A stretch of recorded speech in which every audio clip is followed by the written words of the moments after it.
Alors, parlons des maladies inflammatoires. De l'intestin. De l'intestin, oui, oui, oui. Oui, parce que le mois de novembre, c'est le mois de parler de ça. Et effectivement, c'est une maladie qui atteint beaucoup de Québécois à leur insu ou bien connue. Mais dans les deux cas, ça demande un bon diagnostic et ça demande un bon suivi. C'est pas parce que les gens n'ont plus de symptômes qu'ils doivent oublier leur gastro-entérologue. No.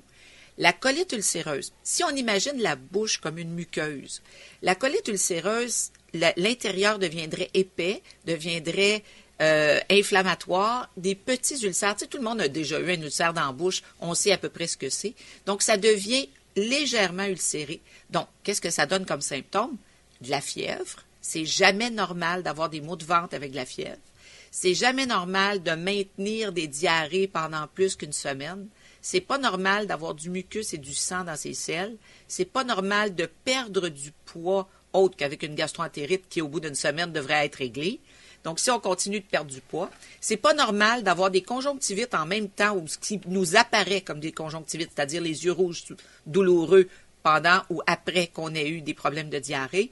On peut avoir de la constipation réflexe parce qu'on s'entend que notre intestin va essayer de se défendre comme un yaourt pour essayer de rattraper la zone qui est importante, c'est-à-dire dans le côlon, pour réabsorber l'eau. Et il va vraiment tout faire pour essayer de se réabsorber, mais ça peut causer de la constipation réflexe. On peut avoir aussi de l'arthrite, c'est-à-dire de l'inflammation dans les articulations, que ce soit les genoux, les chevilles, les poignets, les épaules. À ce moment-là, on peut avoir aussi d'autres inflammations et ça fait partie de ce tableau de réaction immunitaire où nos anticorps détraqués vont attaquer nos propres tissus au lieu de se battre contre les agresseurs externes. Donc, les gens vont présenter des symptômes. Et là où le suivi est important, Paul, c'est une cause d'anémie.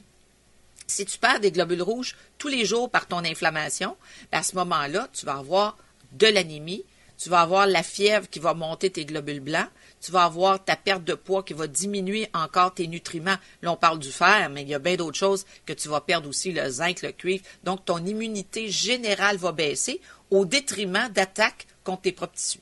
Alors, la colite ulcéreuse, on sait qu'après 10-15 ans et même avant, peut porter les gens à avoir plus volontiers des cancers que la population générale. Si ton hérédité est forte de ce côté-là, il faut aussi y voir, que ce soit cancer de l'intestin ou que ce soit colite ulcéreuse. Alors, il faut que ce soit suivi et d'aller à la selle la nuit, à moins des gens comme vous autres, là, que quand vous êtes en congé parce que vous vous levez à 3h, 4h du matin, en vacances, vous allez à la selle la nuit, mais les gens ordinaires, là, tu sais, on parle du monde ordinaire, qui ne se lèvent pas la nuit d'habitude pour aller à la selle, ne devraient pas y aller. Donc, ce sont des fanions rouges qui devront vous allumer les lumières. La maladie de Crohn, c'est un peu dans la même famille, c'est-à-dire qu'on ne connaît pas les déclencheurs, mais lui, contrairement à la colite qui est plus dans le côlon, l'autre est plus volontiers dans le petit intestin. Donc, ça va donner aussi des ulcères, mais là, on va avoir des fistulisations, c'est-à-dire qu'on va avoir tendance à faire des abcès. Des abcès, ça veut dire des fièvres fluctuantes, ça veut dire des douleurs au ventre, ça veut dire que ça ne se passe pas, tu as des diarrhées aussi, tu files pas, tu es fatigué, tu perds du poids. Ce sont des signes qui peuvent te mener à penser à la maladie de Crohn. C'est aussi familial. C'est plus bâtard comme présentation. C'est moins classique. Alors, il faut aller chercher un petit peu plus loin. On fait des tests radiologiques, bien sûr. Et on fait des tests plus spécialisés éventuellement pour aller voir si les gens ont des infections. Et le problème de ça, Paul, c'est que tu peux faire un abcès. L'abcès va crever à l'intérieur, parfait. Donc, mais ton inflammation va faire que tu as deux côtés d'intestin qui vont se souder ensemble et qui vont faire ce qu'on appelle une fistule, c'est-à-dire un canal entre les deux bouts. Et à ce moment-là, tu vas avoir soudé ton petit intestin, ce qui va te donner encore plus de douleur et ce qui va te donner éventuellement des problèmes. Alors, cette maladie-là apparaît souvent dans la vingtaine, mais on commence à avoir des enfants plus jeunes qui vont avoir ce même phénomène-là et qui va nous donner des problèmes. Alors, il y a plein de sites qui peuvent vous aider à récapituler tout ça. Il y en a un qui s'appelle motdeventre.org. Et Paul, il y a un joli petit dessin animé très médicalement validé. C'est fait par le docteur Mike Evans. Il a été traduit en français et les gens pour qui c'est pas clair, là, c'est une colite, c'est pas une colite, peuvent aller voir sur le site et c'est fort bien fait. Alors, c'est un petit dessin animé qui va vous montrer la différence, comment ça arrive. C'est très dynamique et là-dessus, tu as excellent C'est un excellent site pour avoir plein d'informations. Et pour les gens qui doivent suivre une diète en même temps, vous savez, on parle souvent d'SOS Cuisine qui nous donne des outils.